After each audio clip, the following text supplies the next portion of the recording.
Good morning and welcome back to another episode of TV Talk Today. For those of you that don't know, I had a knee surgery last week Wednesday to repair my ruptured ACL in my knee, so I've been at home and catching up on quite a bit of movie theories, and I'd like to share some that I've come across, and some of them carry a bit of weight and are pretty interesting. So the first one I want to jump into is Jack and the Titanic Theory. So basically how it goes is Jack from the Titanic was a time traveler, and that he was only there to save Rose from committing suicide and altering the timeline. This may seem ridiculous, but think about it for a moment. If Rose had jumped to her demise, then the ship would have had to stop to look for her. This temporary delay would lead to warmer weather, and the Titanic would have never hit the iceberg. This is also why Jack made it a note to spend so much time with her. His job was to ensure her survival. Now let's look at some evidence. Jack doesn't have any currency in this time period, so he has to gamble in order to get the ticket in the first place. He mentions fishing at Lake Osoto, which is a man-made lake, only created in 1917, 5 years after the Titanic sank. Another one, his haircut seemed completely out of place for the era, and furthermore, that rucksack wasn't common until the late 30s. He claims he will take Rose on a roller coaster on the Santa Monica Pier, which wouldn't have been built until 1916. How else would Jack have knowledge of these future places? So I'm going to rate this theory a 5 out of 10 tinfoil hats. And next up we have the Finding Nemo Theory. Basically what happens is, if you go and watch the movie again, you see an image of Nemo's fish egg with a hairline crack in a shell. This could explain the origins of Nemo's tiny lucky fin. Not so much of a theory, but more of an Easter egg or something to look out for. And you know what, I'm going to rate this one a solid 9 out of 10 tinfoil hats, just because I've seen the evidence myself. And next up we've got Harry Potter. He takes his next fan theory.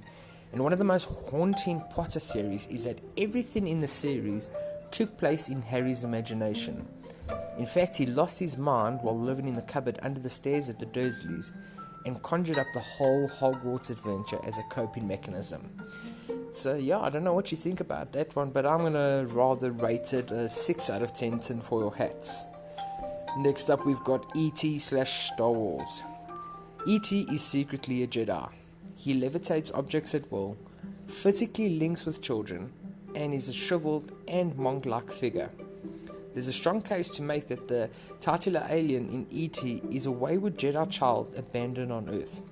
Not to mention that thanks to prequel Easter eggs, his species absolutely exists in the Star Wars universe. I rate this theory a solid 8 out of 10 tinfoil hats. Next up, Willy Wonka is a secret killer. The biggest evidence? Whenever the group enters a vehicle, it's specifically designed to seat the waning numbers of people present, meaning that Wonka and his crew were prepared for these accidents to happen, to the point that they even rehearsed musical numbers to accompany them.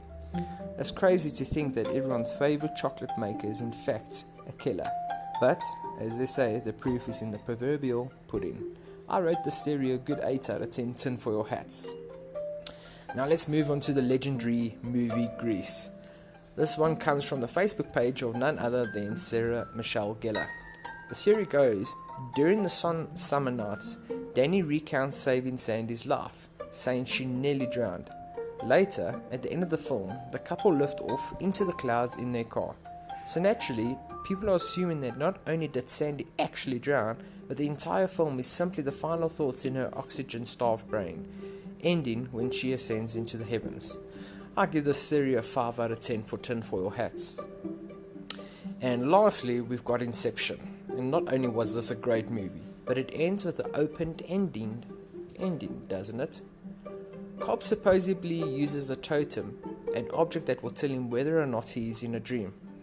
At the end of Inception, we see the top spinning and shows a hint of falter, creating a cliffhanger ending in which we aren't sure if Cobb is still in a dream or not. Really, though, the top doesn't matter. Cobb even says that the top is his wife Mel's totem. Cobb's totem is his wedding ring. In his dreams, he is wearing the ring, but when he is awake, the ring is gone. That's how you know he is awake in the final scene. his wedding ring is gone. I give this theory a good 8 out of 10 tinfoil hats as well. Well, that's it for today, folks. I know there are hundreds of other interesting theories which I'll do a couple more episodes on. If you have some other that I've missed or would like me to discuss, please drop me a message and I will definitely have a look at it. Nonetheless, take care and have a great day further.